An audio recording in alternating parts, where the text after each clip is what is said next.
411 motorcycles arriving at the same hospital in the same night was not something Mercy Regional Medical Center in Trenton, Ohio had ever prepared for. Not in its 47 years of operation. Not in the emergency protocols that ran to 63 pages. Not in the security briefings, the visitor management training, the administrative escalation procedures that the hospital's director of operations had written himself over the course of a distinguished career in healthcare management that had, until that particular Thursday evening in late February, never included the phrase 400 motorcycles in the visitor parking structure. They came from 6 states, from Ohio, Indiana, Kentucky, Michigan, West Virginia, and one man who had ridden through the night from western Pennsylvania and arrived with ice on his beard, and the expression of someone who considered that entirely reasonable given the circumstances. They came in shifts, because the message had gone out in waves, and the waves had crested at different times across different chapters and different roads. The first 3 arrived at 9:47. The last group, 11 riders from a chapter in Lexington, rolled in at 11:51, 9 minutes before midnight, as if they had understood the deadline the boy had named and had taken it as a personal obligation. The director of operations had called the police at 10:15. 2 patrol cars arrived, assessed the situation, and determined that 400 men standing quietly in a hospital parking structure, not blocking anything, not speaking above a murmur, not making any demands of any staff, that this was not a situation that required police intervention. It was a situation that required, as one of the officers told his partner while they sat in the lot and watched the motorcycles arrive in their long, orderly lines, someone to figure out what these people wanted and then give it to them. What they wanted was simple. A 9-year-old boy named Caleb Finch needed a surgery the hospital had approved and then unapproved on the same day, and his 12-year-old brother Theo had sent a message at 6:43 that evening from a phone that was not his, in a hospital waiting room, to a number he had found on a flyer on a telephone pole 3 weeks earlier, because he had understood from the way the adults in the room were talking that the adults in the room were not going to fix this, and that if something was going to happen, it would have to come from somewhere else. This is where it came from. The waiting room on the 4th floor of Mercy Regional's pediatric wing had the particular quality of all hospital waiting rooms at night. A suspended animation. A place where time moved differently than it did outside. Where the fluorescent light was the same at 2 in the morning as it was at noon, and where the chairs had been arranged by someone who understood that people sitting in them would be sitting for a long time, and had not softened that fact with any pretense. The coffee machine in the corner charged $1.75 for something that resembled coffee in the way that a photograph resembles the person in it. A television, mounted to the wall near the ceiling, played a home renovation program on mute, the captions appearing and disappearing in yellow text. There was a window, and the window showed the parking structure, and beyond the parking structure, the cold Ohio sky. Theo Finch had been in that waiting room for 11 hours. He was 12 years old, and he had arrived that morning with his mother and his younger brother, and had not been back to school since, and had not thought about school since, because school was a thing that existed in a different world from this one. A world where the worst problem was forgetting your homework or missing practice, and he was no longer in that world, and was not sure when he would be back. He was sitting in the chair nearest the door with his arms folded and his eyes on the hallway, the way he sat when he was paying attention to something he did not want to miss. He was thin in the way that boys get thin, when they have grown 3 inches in a year and their bodies are still accounting for it, with dark eyes under dark brows, and the particular expression of a child who has been told several things today that he did not accept and was still working out what to do about that. His mother, Rose Finch, was in the chair 2 down from him. She had been on the phone, and then on hold, and then on the phone again, And then she had put the phone in her lap and stared at the floor for several minutes in the way of a woman who is doing the arithmetic of a situation and not getting an answer she can accept. Caleb was through the double doors to the left. He had been through those doors since 8 that morning, when the pediatric cardiologist, a man named Dr. Voss, who had a voice that was carefully calibrated to be neither alarming nor encouraging, a voice designed for delivering information without taking responsibility for the information, had explained that Caleb's condition had progressed to the point where surgical intervention was the appropriate next step, and that the surgery had been scheduled, and that everything was in order. That had been at 8 in the morning. At 2 in the afternoon, the insurance authorization had been denied. But before we get to what that denial meant, and what Theo did when he understood it, subscribe and drop your city in the comments. Wherever you're watching from, I want to know. I read every single one because someone out there right now is sitting in a waiting room at 4 in the morning and they need to know that this story exists. Now, back to Rose Finch and what the insurance company told her. Because what she heard that afternoon was not the first time the system had failed her family. It was just the first time her son was old enough to do something about it. Rose Marie Finch was 36 years old, and she had been fighting for Caleb since Caleb was 4 months old, which was when the pediatric cardiologist at Cincinnati Children's Hospital had used the phrase hypoplastic left heart syndrome in a sentence, and Rose had written it down on a notepad because she was the kind of woman who wrote things down and asked questions and did not leave a doctor's office without understanding what had just been said to her. She had understood. She had gone home that night and sat at the kitchen table after the boys were asleep and read everything she could find, which was considerable, and had then made a list of everything that needed to happen. Not because a list would make it smaller, because a list was something she could hold, and holding something was better than drowning. She was a woman who held things. She held a job at the school district's administrative office, where she had worked for 9 years doing the financial processing that kept the district functioning. And she had the precise, patient temperament of someone who understood that systems were navigable if you knew how to read them. She had read the insurance system. She had read the appeals process. She had read the denial letters, all 11 of them over 9 years, and she had appealed every one, and she had won 6 of them, and she had found the money for the other 5 in ways she did not discuss. She was a woman who did not stop. She also had a habit, a small private habit that her boys did not know about, of keeping a notebook in her purse where she recorded things she was grateful for, not big things, small ones. The way Caleb had laughed at breakfast, Theo making his bed without being asked. The first warm day in March when she'd opened the windows and the house had smelled like something other than winter. She had been keeping the notebook for 6 years, since Caleb's second surgery, and it was on its 4th volume, and she had never once run out of things to write in it. She was the kind of person who found things worth noticing even in the hard years. There had been many hard years. Caleb was 9 years old now, and his condition had been managed, carefully, expensively, with the constant low hum of surveillance that comes from knowing that the wrong week, the wrong cold, the wrong systolic reading could change everything. His last surgery had been at 6. He had recovered well and been doing well by his cardiologist's standards, which were specific and cautious, and not the same as a healthy child's standards, but were Caleb's standards, and Rose had calibrated her life to them.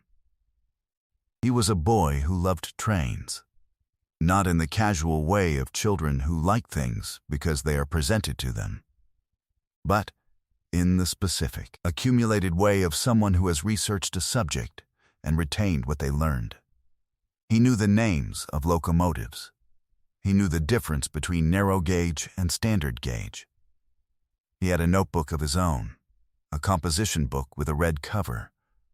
in which he drew the trains he read about in the careful, exact way of a person who draws not to make art, but to understand structure. He kept it on his nightstand, and he had taken it with him to the hospital because it was the thing he took everywhere. His red notebook was on the chair beside Theo when the insurance authorization came through as a denial at 2:15 that afternoon. The reason given was prior authorization lapse. A technicality, a box that had been checked on the wrong form in the sequence of boxes that constituted the insurance company's contribution to the question of whether a 9-year-old boy would receive the surgery his cardiologist had said he needed. Rose had been on the phone since 2:20. She had spoken to 3 representatives, 2 supervisors, and 1 person with the title of case review specialist who had told her the appeal process typically took 7 to 10 business days, and that he understood this was a difficult situation, and that he wished he could do more. By 4 in the afternoon, Dr. Voss had come to the waiting room to explain, in his carefully calibrated voice, that without authorization, the surgery could not be scheduled, that Caleb's condition was being monitored, that they were doing everything they could, that he was sorry. By 5, Rose had stopped crying and started calling everyone she could think of. Her brother, her mother, Caleb's cardiologist in Cincinnati, who called the hospital directly and was told there was nothing to be done without authorization, her state representative's office, which went to voicemail, a patient advocacy organization whose website had not been updated since 2021. By 6, she had put her phone down and looked at the floor. Theo had been watching her. He had watched all of it. Every call, every hold, every lowered voice, every careful face that people make when they are delivering information they do not want to be held responsible for. He had sat in the chair by the door and watched the adults try and fail, and he had understood something that 12-year-olds should not have to understand. That the people who were supposed to fix this were not going to fix it, and that waiting for them to fix it was its own kind of doing nothing. He got up. He went to the window. He looked at the parking structure. 3 weeks ago, on a Saturday afternoon, he had been walking home from the library and had stopped to read a flyer on a telephone pole on Maple Street. The flyer was from a local Hells Angels chapter. It listed a number and said 3 words under the chapter name: "We Ride Together." He had taken a photo of it on his phone. He had not known why. He had been 12 and he had seen the patch and thought it was interesting and taken the photo the way people take photos of things they don't have a reason for yet. He looked at the photo now. He looked at the number. He borrowed the phone from the woman sitting 2 chairs down, a stranger who had been in the waiting room for different reasons and who had seen the boy's face and handed it over without asking questions. He typed a message. He looked at it for a moment.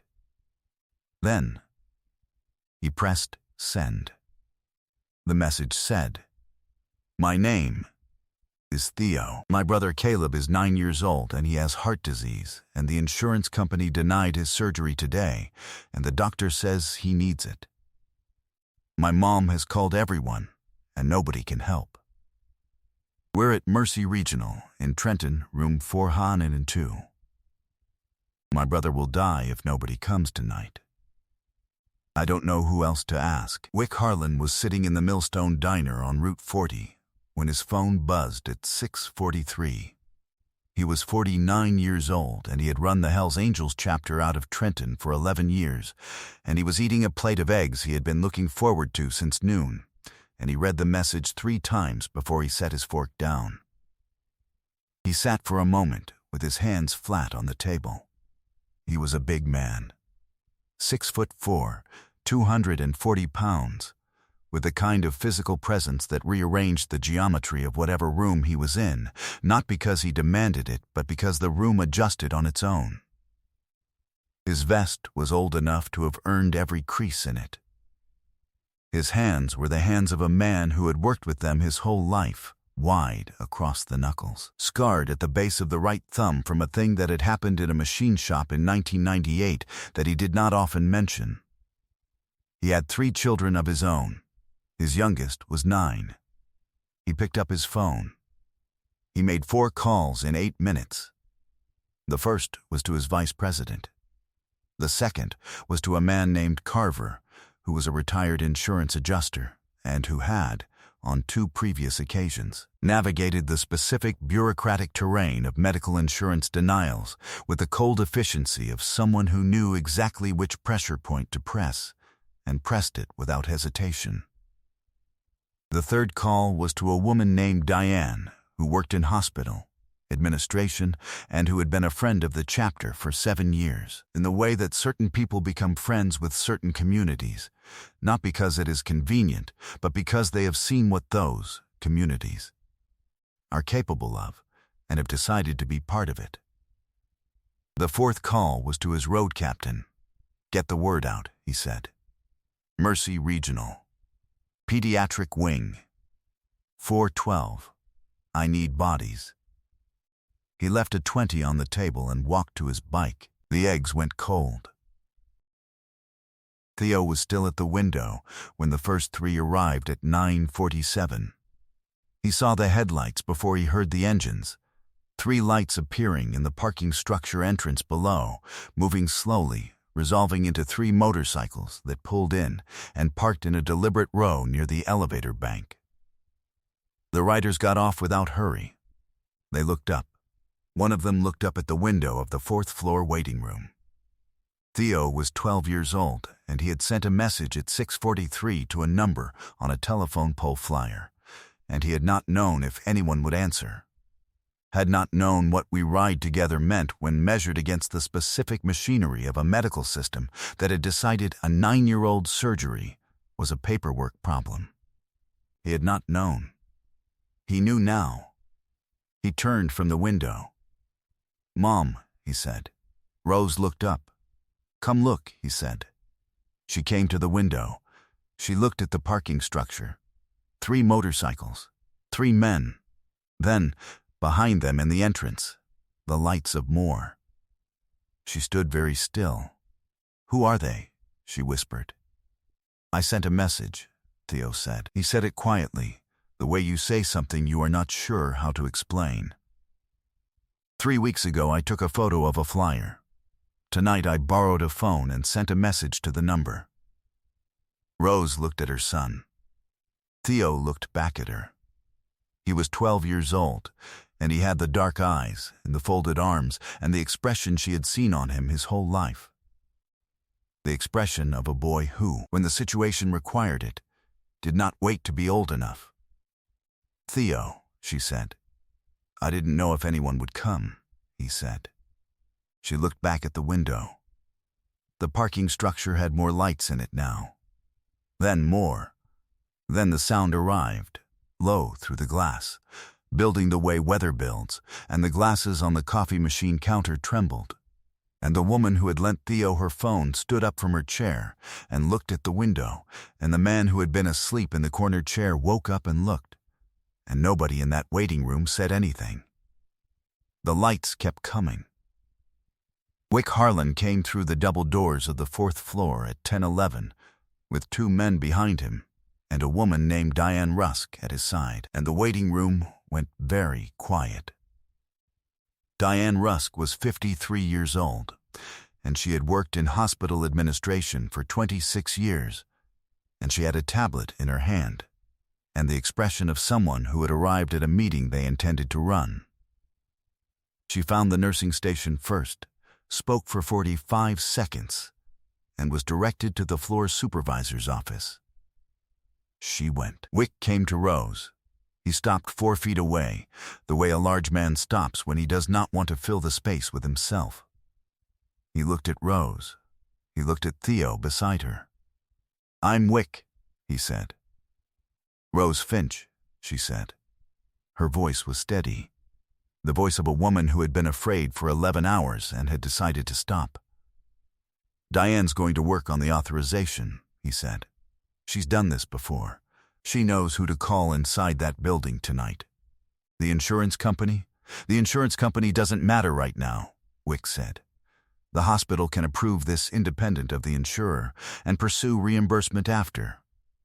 It takes someone with authority to sign it and someone willing to apply the right pressure. That's what Diane does. A pause. She's going to need the case number and the denial letter. Rose had both. She had both because she was Rose Finch, and Rose Finch kept her paperwork. She handed it over without a word. Wick looked at Theo. "You sent the message," he said. "Yes," Theo said. Wick looked at him for a long moment. He didn't say anything. He didn't need to. What he did was look, the full, unhurried look of a man taking someone's measure and approving of what he found. Theo held the look without looking away. "There are about 40 people in the parking structure right now," Wick said. "By midnight there'll be more. They're not here to make noise. They're here because you asked." Theo swallowed once. "I didn't know if it would work," he said. "It worked," Wick said. Carver had Diane on the phone from the parking structure. He had the insurance company's regional manager's personal number, a number he had acquired legally, through a chain of professional contacts he had been building for 22 years, and he called it at 10:27 and spoke for 6 minutes in the flat, methodical tone of someone itemizing a problem. The regional manager called the hospital's CMO at 10:41. The CMO called the floor supervisor at 11:03. Diane had been sitting in the floor supervisor's office since 10:15. The surgery authorization was signed at 11:22. Dr. Voss came to the waiting room at 11:31 and said, in his carefully calibrated voice, that the authorization had been approved and that Caleb was being prepped and that the surgery was scheduled for 6 the following morning. Rose Finch sat down. She sat down the way a person sits when their legs have been holding something they are now allowed to put down. Theo stood beside her and did not sit. He stood and looked at Wick, who was standing by the window. And through the window behind Wick he could see the parking structure, which by 11:30 held 411 motorcycles in rows that filled every available space from the entrance to the far wall. Their chrome visible under the structure's yellow lights, their riders standing in the cold in silence. 411 people who had come because a 12-year-old boy had found a flyer on a telephone pole and taken a photo of it and held on to it for 3 weeks without knowing why. Nobody said anything. Nobody needed to. Caleb Finch's surgery lasted 4 hours and 20 minutes. He came out of anesthesia at 11:40 that morning, asking about trains, which Dr. Kampen Voss described as a good sign, and which Rose, sitting at his bedside with her notebook open in her lap, wrote down in the exact words he used, "Is the train still at the station?" Because that was the kind of thing worth keeping. Theo was in the waiting room when his mother came out to tell him. He was sitting in the chair by the door, same chair as always, arms folded, watching the hallway. His mother sat beside him. She put her arm around him. He leaned into her, which was something he had been doing less lately, as 12-year-olds do, and she noticed it and did not remark on it, because some things you simply receive without remarking. "He asked about trains," she said. Theo let out a breath. It was the first time Rose had seen him breathe in what felt like a very long time. Wick Harlan was gone by the time the surgery started. He had left at 4 in the morning, after the authorization was signed and the night staff had settled back into their rhythms, and the parking structure had begun to thin, as the riders from the farther chapters headed home into the cold Ohio dark. He had stopped at the door of the waiting room and found Theo awake in his chair. "Go home and sleep," Theo said. Wick looked at him. "When it's over," Theo said. "Your brother's going to be fine," Wick said. Theo looked at the hallway. "You don't know that," he said. "No," Wick said. "But he's got the surgery." Which is the thing he needed. A pause. "Thank you," Theo said. He said it plainly, without ceremony, the way a person says something that is simply true. Wick nodded once. He went. He twisted the throttle at the parking structure exit, and the Harley pulled out onto the empty road, the cold air full of the particular silence that comes after something has happened that could not be undone. He rode south toward Trenton in the dark, with the feeling he always had after the right thing had been done. Not triumph, not satisfaction exactly, but the specific settled quality of a man who has done what the situation required and is now going back to the road where he belongs. 410 other men were somewhere on their own roads by then, each one carrying the same quiet. Each one had come because a boy had sent a message. Each one had understood what the message meant without needing it explained. "My brother will die if nobody comes tonight." Someone had to come. They came. 3 weeks later, on a Saturday, Rose drove Caleb to the Trenton Public Library. He walked in on his own, which was something he had not been able to do the week before, and he went directly to the train reference section, which he had been coming to since he was 5. And he found the book he wanted, and carried it to the table, and opened it, and began to read. Rose sat across from him with her notebook. She opened it to the next blank page. She wrote the date. She wrote, "Caleb walked into the library on his own." She wrote, "Theo made the call." She thought for a moment. Then she wrote, 411 people came because a 12-year-old boy refused to stop asking." She looked at what she had written. She looked at Caleb, who was tracing the outline of a locomotive with one careful finger, the way he always did with the things he was trying to understand. She thought about a waiting room and a window, and 400 lights appearing in a parking structure in the cold Ohio night, and the sound that had come through the glass. Low and building, and impossibly large. The sound of every person who had read a message and gotten up and come. She closed the notebook. She put it in her purse, where it would stay until the next thing worth writing down. It did not take long. It never did. If this story reached you, if you believe that when a child refuses to stop asking, the answer has to come from somewhere, share it with someone who needs to hear it today. Subscribe so you never miss the next one. Drop a comment. Has a child ever taught you something about how to ask for help? Type Caleb in the comments if this one got you.